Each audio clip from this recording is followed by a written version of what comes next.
Now turn to Section 1. Section 1. You will hear a man phoning to complain about a flight. First, you have some time to look at questions 1 to 3.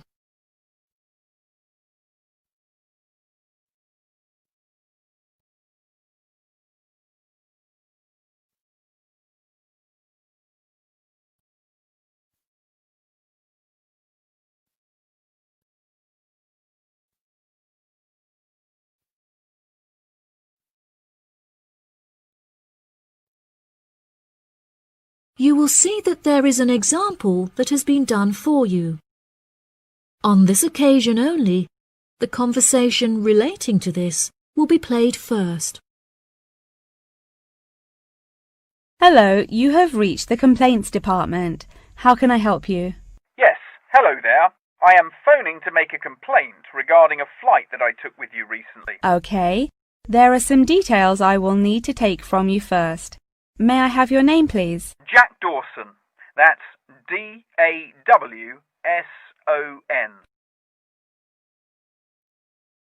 The name of the man is Jack Dawson, so Dawson has been written in the space. Now we shall begin. You should answer the questions as you listen, because you will not hear the recording a second time. Listen carefully and answer questions 1 to 3. Hello, you have reached the complaints department. How can I help you? Yes, hello there. I am phoning to make a complaint regarding a flight that I took with you recently. Okay. There are some details I will need to take from you first. May I have your name, please? Jack Dawson. That's D-A-W-S-O-N. And your address? It's 33 Hillcrest Road.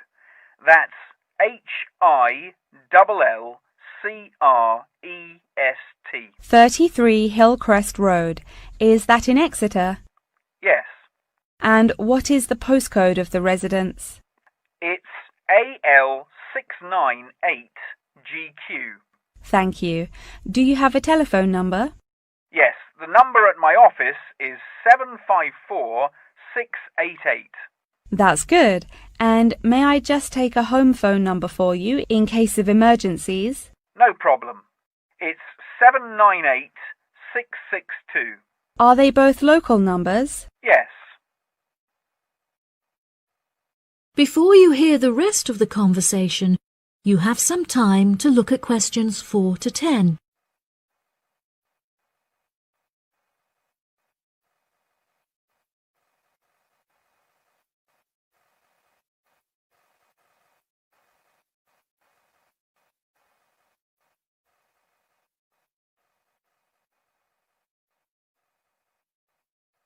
Now listen and answer questions 4 to 10.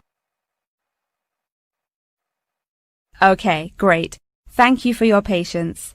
Now, what is the nature of your complaint? I'm phoning to complain about a flight I took recently. I always take certain measures to ensure that I will be comfortable. For example, I always pay the additional cost for extra legroom, and I always arrive punctually for the flight to make sure that I'm seated beneath an air conditioner.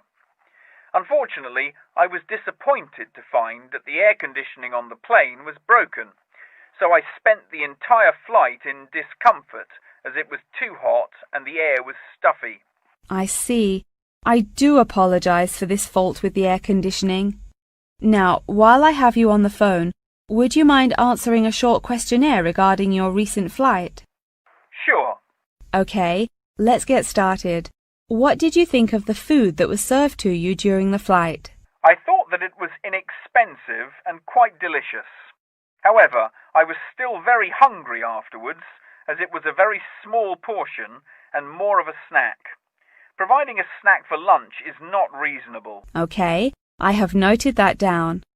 What was your opinion of the quality of service that you received from our staff on board? The staff was very helpful, but each time I pressed the button to request service, it took a long time for a staff member to arrive. I found this frustrating, as there just weren't enough staff on board the flight to be able to serve all the customers. Okay, that's great. Thank you very much for answering those questions. Are there any other parts of your travel experience that you would like to comment on? Yep. The process of moving through security was very quick and helped to make my travel experience stress-free. Okay.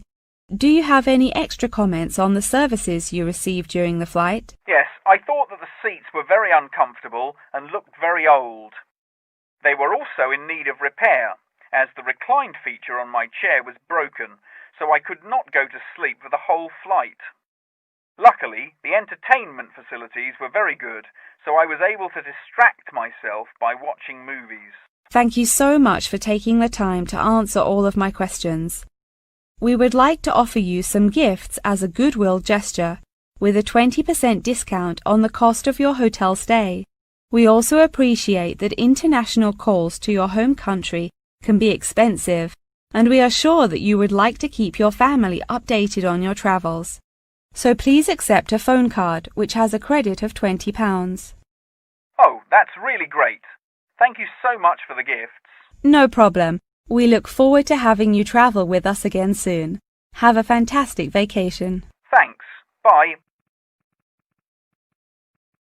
That is the end of section 1. You now have half a minute to check your answers.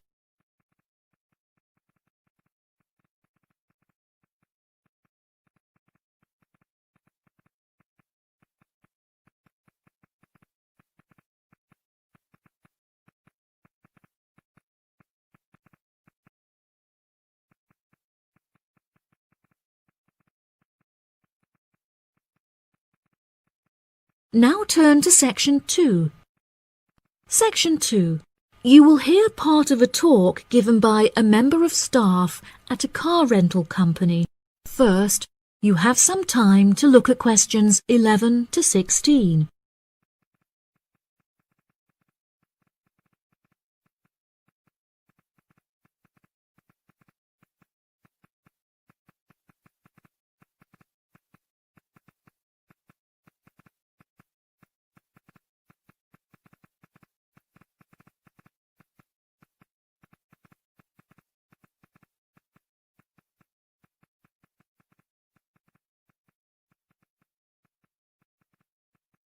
Now listen carefully and answer questions 11 to 16. Good morning, listeners, and welcome back to Star Radio. Today on the show, we have a visitor from Yazoo Car Rental, who is going to give us an insight into his company and into the public transport system. Welcome, Jonathan. Thank you for having me. Yes, I would like to start by introducing my company, Yazoo Car Rental. We are the cheapest and most reliable rental company in the city and have won multiple awards for the quality of our services.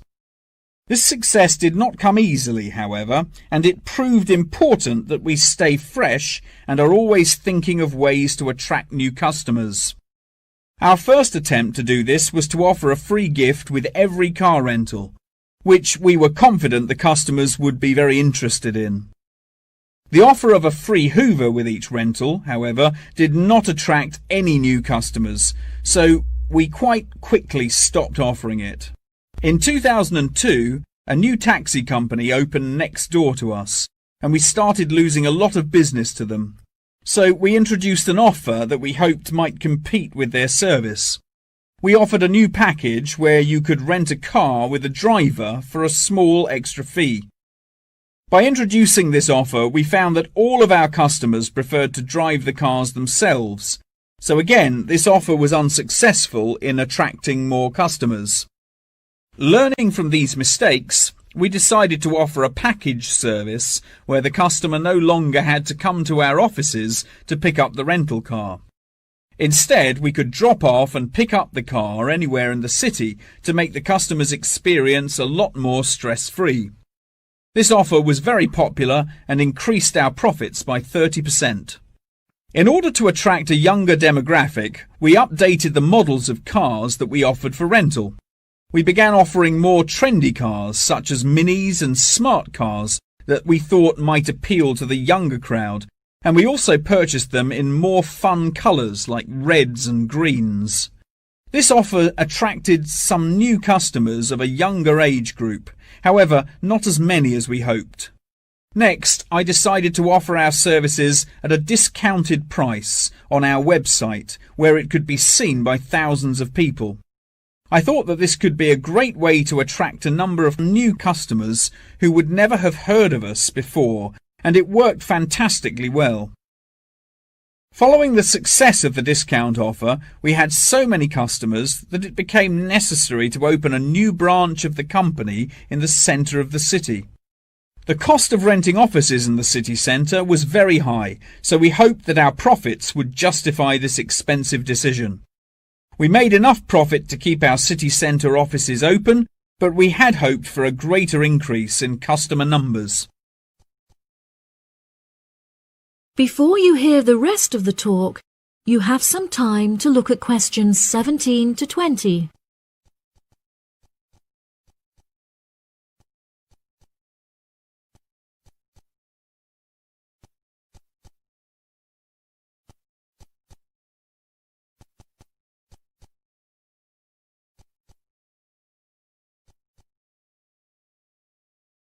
Now listen and answer questions 17 to 20. Now for the second part of my talk, which is on the topic of public transport. There are many benefits to public transport. For example, the recent introduction of bus lanes has meant that buses are now unaffected by traffic jams and are able to stay on schedule. Unfortunately, as fewer and fewer people are taking the bus nowadays, the service has become quite inefficient. This reduction in passengers may be due to the stories in the newspaper about the dangers posed to pedestrian safety by the buses. However, this is largely untrue, as buses are responsible for far less pedestrian-related accidents than cars. I use the bus service often, as car petrol is so expensive nowadays that the bus is far more affordable. However, if I am in a rush, I prefer to take a taxi, as they tend to get you to your destination very quickly, so you can remain punctual for your appointments. I also very much enjoy flying to my destinations, as the service is incredibly fast and the airports are always very easy to find. Personally, my favourite mode of transportation is the bus. Due to the lack of people using the service, I have found that the buses are never overcrowded, so there is always a seat available. They are also never dirty, as they get cleaned regularly. However, I have found that sometimes the bus can be over a half hour behind schedule, which can be very frustrating. There has been a lot of fluctuation in the price of bus tickets in the last couple of years. In the past, £1.80 for a ticket was enough to sustain the bus companies. However, as the price of fuel increased, so did the ticket prices. Now the ticket prices are declining as the bus companies try to encourage more people to use their service again. Well, that's all from me today. Thank you for listening. That is the end of section 2. You now have half a minute to check your answers.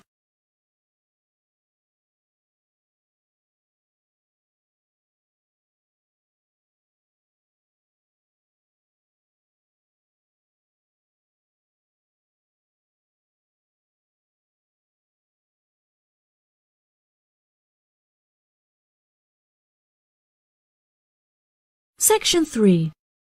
You will hear a conversation between a student and her professor discussing an assignment. First, you have some time to look at questions 21 to 25.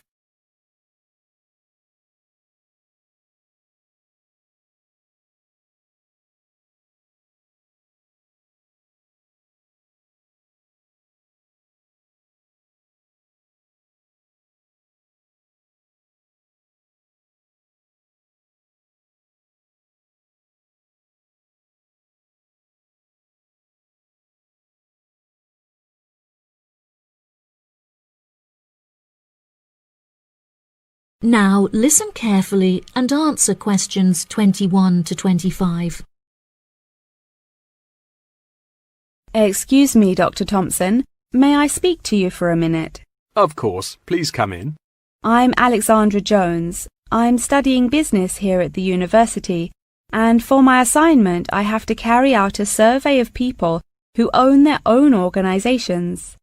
I heard that you are the founder of your own company, and I was wondering if I could ask you some questions about it. Yes, of course. Please fire away. Okay, great. We'll get started. Did you encounter any problems whilst you were starting your company? Actually, it was not as hard as I anticipated. I started out with very clear objectives, so I knew exactly what I wanted my corporate identity to be. It was very difficult to find the correct premises, as the property market in London is so competitive, but eventually I found the perfect site. The hardest part was structuring the business, as I had no formal template, so I had to create it myself. Yes, that is very impressive. Was it difficult dealing with staff? It's always tricky trying to satisfy a group of people with varying interests. However, I didn't encounter many problems. I found it very important to make the staff feel appreciated. So I hosted a staff day where we could all introduce ourselves and get to know each other as individuals. I was also able to talk to them about the type of work that they would be doing and gave them the opportunity to share with me the issues they had with the allocation of the work. Okay. Did you hire a management team, or did you take on the role of the manager? Oh no, I already had enough tasks to take care of. I employed someone else to take on the role of the manager. However, he never consulted me before making decisions, so I was forced to let him go and hire someone else. And what did the other staff think of the new manager? They had a great deal of respect for him. It definitely helped that I consulted with them before hiring him. They were surprised that he has been so successful in his role at the company, despite the longer meeting hours. Since the company opened, has it had any great achievements? There are many aspects of the company that I am pleased with. However, there is one achievement of which I am particularly proud. I wanted a mural painted to brighten up our entrance area, so I decided it would be a great idea to invite the local primary school to create one for us. The youngsters had a great time, and I know they were thrilled to be included. Oh, that's lovely. Before you hear the rest of the conversation, you have some time to look at questions 26 to 30.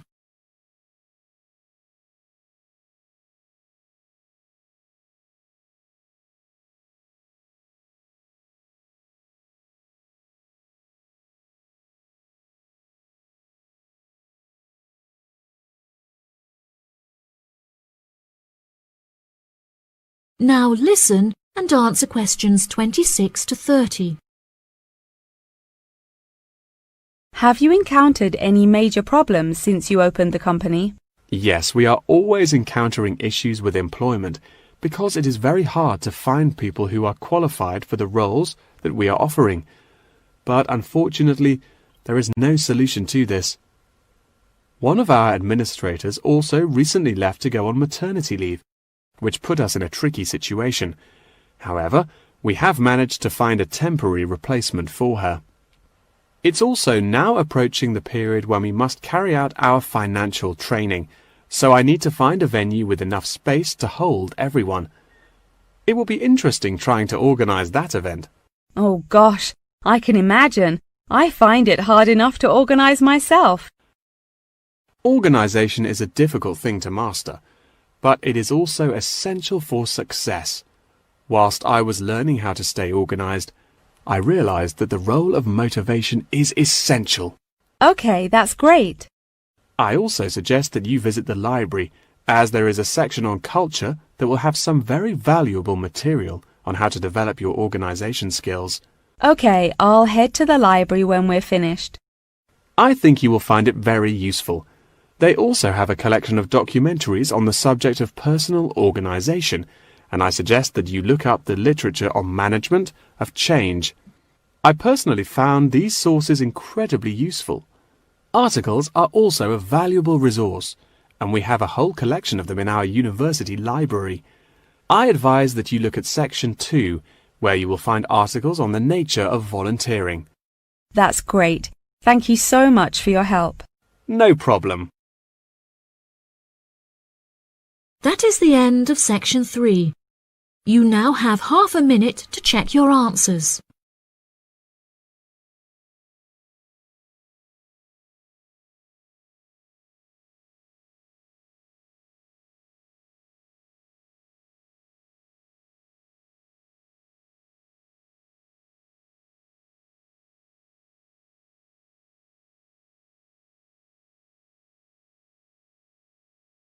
Turn to Section 4. Section 4. You will hear a talk on the research of architecture.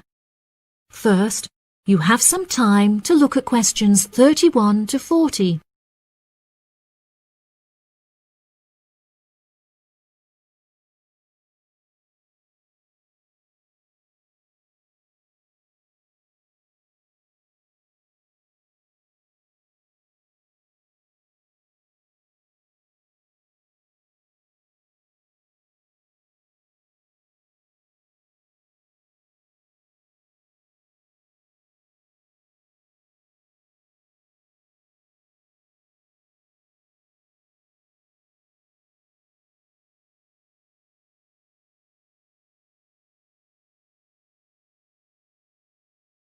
Now listen carefully and answer questions 31 to 40.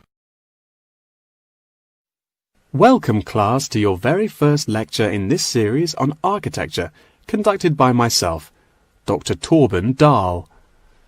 Today we will be looking into the relationship between climate and architecture, where I will be giving you a critical overview of the main climate influences that shape the design of buildings.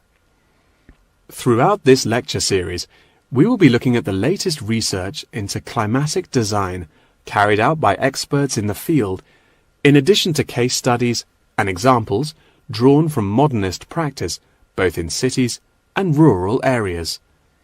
Now, acid rain is one of the climatic elements with the most devastating effects on our architecture. The chemicals in acid rain can cause paint to peel, corrosion of steel structures such as bridges, and erosion of stone statues. Since the 1970s, our government has been making great effort to reduce the release of these chemicals into the atmosphere, with positive results. Private organizations have also been raising awareness and funds, and recently received a huge donation from the bank. It is interesting to look at the studies that have been carried out into the effects of acid rain at varying altitudes.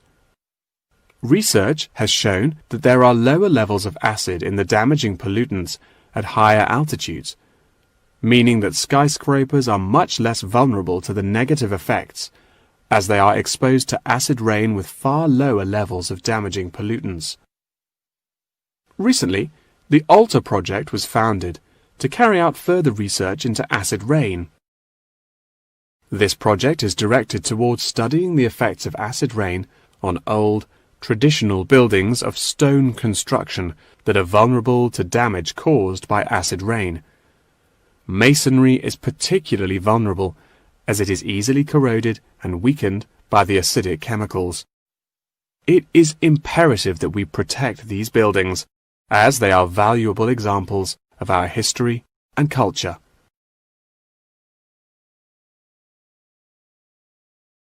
Pollution is one of the main sources of concern in the present day. The construction industry contributes considerably as a source of pollution in its day-to-day processes of creating building materials such as concrete and glass. However, more new sustainable methods are being developed to counter this. A recent case study for this is Sky Tower, whose windows have been made from recycled glass to prevent pollution from the glass-making process. Water is the most problematic element to be considered in construction. It is imperative that construction elements, such as the insulation, are fitted into the building in dry weather to prevent it from getting wet. This makes winter an undesirable season for construction, as the heavy rainfall can have adverse effects on the building. Another climate type that has an enormous effect on buildings is humidity. Constructions made of steel and stone are largely unaffected by humidity. However, it can have a serious effect on wooden constructions if the timber has not been correctly treated. Moisture from the air can condense in the grain of the wood, which then swells and shrinks in proportion to the magnitude of change in its moisture content. This variation in size can have disastrous consequences. In areas of the world that are prone to earthquakes, certain design and environmental conditions are preferable for protecting buildings in the event of a tremor. Engineers have come up with numerous building procedures to help minimize shaking in buildings. For example, tall buildings have height restrictions and counterweights, and multi-story buildings have reinforced floors and walls.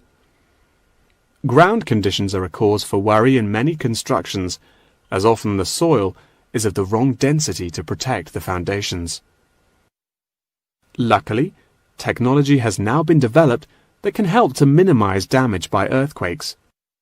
Seismic sensors can give prior warning when an earthquake is about to happen, so that preparations can be made to protect both the people and the buildings from harm. The movement of building structures can now also be measured and monitored over time by architects. It has been expressed by architects within the design community that it would be valuable to be given special courses for designing buildings within earthquake zones. Guidelines are also expected to be produced by the government in the near future that will give architects a universal checklist to follow. That wraps up the lecture for today. Please remember that attendance is mandatory. That is the end of section 4. You now have half a minute to check your answers.